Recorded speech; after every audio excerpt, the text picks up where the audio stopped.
9 years old, I went off to summer camp for the first time, and my mother packed me a suitcase full of books, which to me seemed like a perfectly natural thing to do, because in my family, reading was the primary group activity. And this might sound antisocial to you, but for us, it was really just a different way of being social. You had the animal warmth of your family sitting right next to you, but you were also free to go roaming around the adventure land inside your own mind.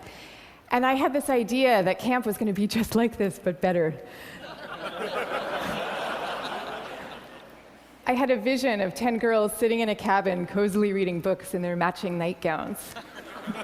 Camp was more like a keg party without any alcohol. And on the very first day, our counselor gathered us all together, and she taught us a cheer that she said we would be doing every day for the rest of the summer to instill camp spirit. And it went like this. R-O-W-D-I-E, that's the way we spell rowdy, rowdy, rowdy. Let's get rowdy. Yeah.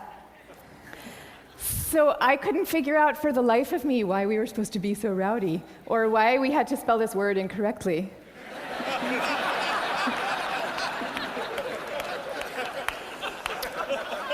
But I recited the cheer along with everybody else. I did my best.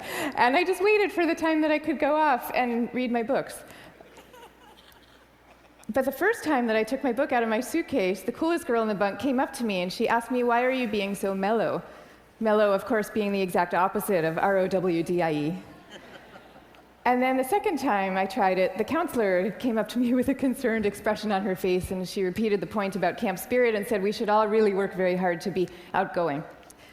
And so I put my books away, back in their suitcase, and I put them under my bed, and there they stayed for the rest of the summer. And I felt kind of guilty about this. I felt as if the books needed me somehow, and they were calling out to me, and I was forsaking them. But I did forsake them, and I didn't open that suitcase again until I was back home with my family at the end of the summer. Now, I tell you this story about summer camp. I could have told you 50 others just like it. All the times that I got the message that somehow my quiet and introverted style of being was not necessarily the right way to go, and that I should be trying to pass as more of an extrovert. And I always sensed deep down that this was wrong, and that introverts were pretty excellent just as they were. But for years, I denied this intuition. And so I became a Wall Street lawyer, of all things, instead of the writer that I had always longed to be, partly because I needed to prove to myself that I could be bold and assertive too. And I was always going off to crowded bars when I really would have preferred to just have a nice dinner with friends. And I made these self-negating choices so reflexively that I wasn't even aware that I was making them. Now, this is what many introverts do, and it's our loss for sure, but it is also our colleagues' loss and our community's loss, and at the risk of sounding grandiose, it is the world's loss, because when it comes to creativity and to leadership, we need introverts doing what they do best. 1/3 to 1/2 of the population are introverts. 1/3 to 1/2, so that's 1 out of every 2 or 3 people you know. So even if you're an extrovert yourself, I'm talking about your coworkers and your spouses and your children and the person sitting right next to you right now. All of them subject to this bias that is pretty deep and real in our society. We all internalize it from a very early age without even having a language for what we're doing. Now, to see the bias clearly, you need to understand what introversion is. And it's different from being shy. Shyness is about fear of social judgment. Introversion is more about how do you respond to stimulation, including social stimulation. So extroverts really crave large amounts of stimulation, whereas introverts feel at their most alive and they're most switched on and they're most capable when they're in quieter, more low-key environments.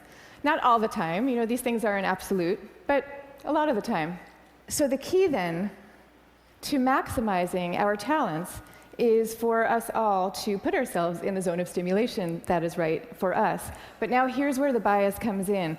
Our most important institutions, our schools and our workplaces, they are designed mostly for extroverts, and for extroverts' need for lots of stimulation. And also, we are living through this belief system. We have a belief system right now that I call the new groupthink, which holds that all creativity and all productivity comes from a very oddly gregarious place.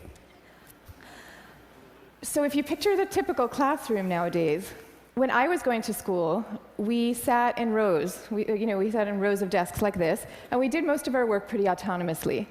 But nowadays, your typical classroom has pods of desks of 4 or 5 or 6 or 7 kids all facing each other. And kids are working in countless group assignments, even in subjects like math and creative writing, which you would think would depend on solo flights of thought. Kids are now expected to act as committee members. And for the kids who prefer to go off by themselves or just to work alone, those kids are seen as outliers often, or worse, as problem cases. And the vast majority of teachers reports believing that the ideal student is an extrovert as opposed to an introvert, even though introverts actually get better grades and are more knowledgeable, according to research.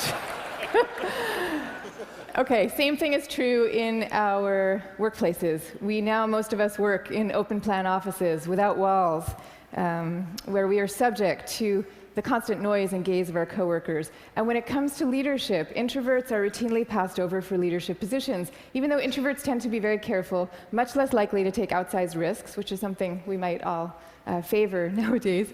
And interesting research by Adam Grant at the Wharton School has found that introverted leaders often deliver better outcomes than extroverts do, because when they are managing proactive employees, they're much more likely to let those employees run with their ideas, whereas an extrovert can quite unwittingly kind of get so excited about things that they're putting their own stamp on things, and other people's ideas might not as easily then bubble up to the surface. Now, in fact, some of our transformative leaders in history have been introverts. I'll give you some examples. Eleanor Roosevelt, Rosa Parks, Gandhi. All these people describe themselves as quiet and soft-spoken and even shy. And they all took the spotlight, even though every bone in their bodies was telling them not to. And this turns out to have a special power all its own, because people could feel that these leaders were at the helm, not because they enjoyed directing others, and not out of the pleasure of being looked at. They were there because they had no choice, because they were driven to do what they thought was right. Now, I think at this point it's important for me to say that I actually love extroverts. I always like to say some of my best friends are extroverts, including my beloved husband. And we all fall at different points, of course, along the introvert-extrovert spectrum. Even Carl Jung, the psychologist who first popularized these terms, said that there's no such thing as a pure introvert or a pure extrovert. He said that such a man would be in a lunatic asylum if he existed at all. And some people fall smack in the middle of the introvert-extrovert spectrum, and we call these people ambiverts. And I often think that they have the best of all worlds. But many of us do recognize ourselves as one type or the other. And what I'm saying is that culturally, we need a much better balance. We need more of a yin and yang between these two types. This is especially important when it comes to creativity and to productivity, because when psychologists look at the lives of the most creative people, what they find are people who are very good at exchanging ideas and advancing ideas, but who also have a serious streak of introversion in them. And this is because solitude is a crucial ingredient often to creativity. So Darwin, he took long walks alone in the woods and emphatically turned down dinner party invitations. Theodore Geisel, better known as Dr. Seuss, he dreamed up many of his amazing creations in a lonely bell tower office that he had in the back of his house in La Jolla, California. And he was actually afraid to meet the young children who read his books for fear that they were expecting him to be this kind of jolly Santa Claus-like figure and would be disappointed with his more reserved persona. Steve Wozniak invented the first Apple computer, sitting alone in his cubicle in Hewlett-Packard, where he was working at the time. And he says that he never would have become such an expert in the first place had he not been too introverted to leave the house when he was growing up. Now, of course, this does not mean that we should all stop collaborating. And case in point is Steve Wozniak famously coming together with Steve Jobs to start Apple Computer. But it does mean that solitude matters, and that for some people, it is the air that they breathe. And in fact, we have known for centuries about the transcendent power of solitude. It's only recently that we've strangely begun to forget it. If you look at most of the world's major religions, you will find seekers, Moses, Jesus, Buddha, Mohammed, seekers who are going off by themselves, alone, to the wilderness, where they then have profound epiphanies and revelations that they then bring back to the rest of the community. So no wilderness, no revelations. This is no surprise, though, if you look at the insights of contemporary psychology. You know, it turns out that we can't even be in a group of people without instinctively mirroring and mimicking their opinions, even about seemingly personal and visceral things like who you're attracted to. You will start aping the beliefs of the people around you without even realizing that that's what you're doing. And groups famously follow the opinions of the most dominant or charismatic person in the room, even though there's zero correlation between being the best talker and having the best ideas. I mean, zero. So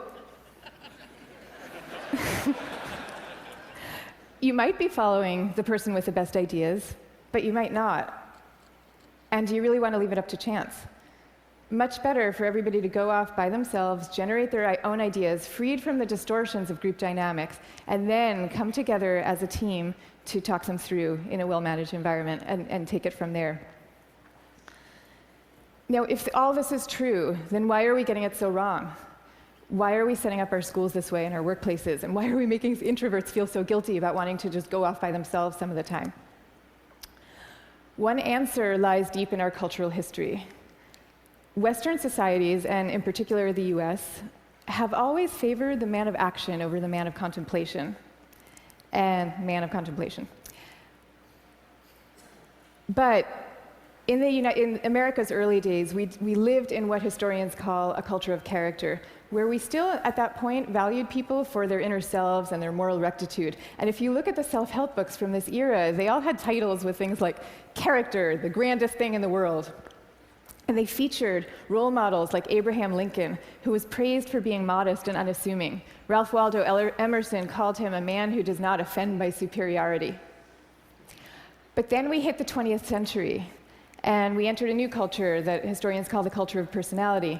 You know, what happened is we had evolved from an agricultural economy to a world of big business. And so suddenly people are moving from small towns to the cities. And instead of working alongside people they've known all their lives, now they are having to prove themselves in a crowd of strangers. So quite understandably, qualities like magnetism and charisma suddenly come to seem really important. And sure enough, the self-help books change to meet these new needs. And they start to have names like How to Win Friends and Influence People. And they feature as their role models really great salesmen. So that's the world we're living in today. That's our cultural inheritance. Now, none of this is to say that social skills are unimportant. And I'm also not calling for the abolishing of teamwork at all. The same religions who send their sages off to lonely mountaintops also teach us love and trust. And the problems that we are facing today in fields like science and in economics are so vast and so complex that we are going to need armies of people coming together to solve them, working together. But I am saying that the more freedom that we give introverts to be themselves, the more likely that they are to come up with their own unique solutions to these problems. So now, I'd like to share with you what's in my suitcase today.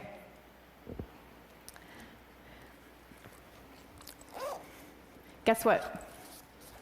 Books. I have a suitcase full of books. Here's Margaret Atwood, Cat's Eye. Here's a novel by Milan Kundera. And here's The Guide of the Perplexed by Maimonides. But these are not exactly my books. I brought these books with me because they were written by my grandfather's favorite authors. My grandfather was a rabbi, and he was a widower who lived alone in a small apartment in Brooklyn that was my favorite place in the world when I was growing up, partly because it was filled with his very gentle, very courtly presence, and partly because it was filled with books. I mean, literally, every table, every chair in this apartment had yielded its original function to now serve as a surface for swaying stacks of books. Just like the rest of my family, my grandfather's favorite thing to do in the world was to read. But he also loved his congregation, and you could feel this love in the sermons that he gave every week for the 62 years that he was a rabbi. He would take the fruits of each week's reading, and he would weave these intricate tapestries of ancient and humanist thought, and people would come from all over to hear him speak. But here's the thing about my grandfather. Underneath this ceremonial role, he was really modest and really introverted, so much so that when he delivered these sermons, he had trouble making eye contact with the very same congregation that he had been speaking to for 62 years. And even away from the podium, when you called him to say hello, He would often end the conversation prematurely for fear that he was taking up too much of your time. But when he died at the age of 94, the police had to close down the streets of his neighborhood to accommodate the crowd of people who came out to mourn him. And so these days, I try to learn from my grandfather's example in my own way. So I just published a book about introversion, and it took me about 7 years to write. And for me, that 7 years was like total bliss, because I was reading, I was writing, I was thinking, I was researching. It was my version of my grandfather's hours a day alone in his library. But now, all of a sudden, my job is very different. And my job is to be out here talking about it, talking about introversion.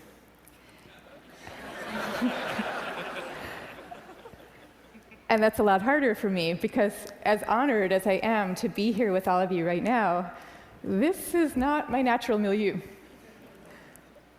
So I prepared for moments like these as best I could. I spent the last year practicing public speaking every chance I could get, and I called this my year of speaking dangerously. And that actually helped a lot. But I'll tell you, what helps even more is my sense, my belief, my hope, that when it comes to our attitudes, to introversion and to quiet and to solitude, we truly are poised on the brink of dramatic change. I mean, we are. And so I'm going to leave you now with 3 calls for action for those who share this vision. Number 1, stop the madness for constant group work. Just stop it. Thank you. And I want to be clear about what I'm saying, because I deeply believe our offices should be encouraging casual, chatty, cafe-style types of interactions, the kind where people come together and serendipitously have an exchange of ideas. That is great. That's great for introverts, and it's great for extroverts. But we need much more privacy, much more freedom, much more autonomy at work. School, same thing. We need to be teaching kids to work together, for sure. But we also need to be teaching them how to work on their own. This is especially important for extroverted children, too. They need to work on their own because that is where deep thought comes from, in part. Okay, number 2, go to the wilderness. Be like Buddha. Have your own revelations. I'm not saying that we all have to now go off and build our own cabins in the woods and never talk to each other again. But I am saying that we could all stand to unplug and get inside our own heads a little more often. Number 3, take a good look at what's inside your own suitcase and why you put it there. So extroverts, maybe your suitcases are also full of books, or maybe they're full of champagne glasses or skydiving equipment. Whatever it is, I hope you take these things out every chance you get and grace us with your energy and your joy. But introverts, you being you probably have the impulse to guard very carefully what's inside your own suitcase. And that's okay. But occasionally, just occasionally, I hope you will open up your suitcases for other people to see, because the world needs you and it needs the things you carry. So I wish you the best of all possible journeys and the courage to speak softly.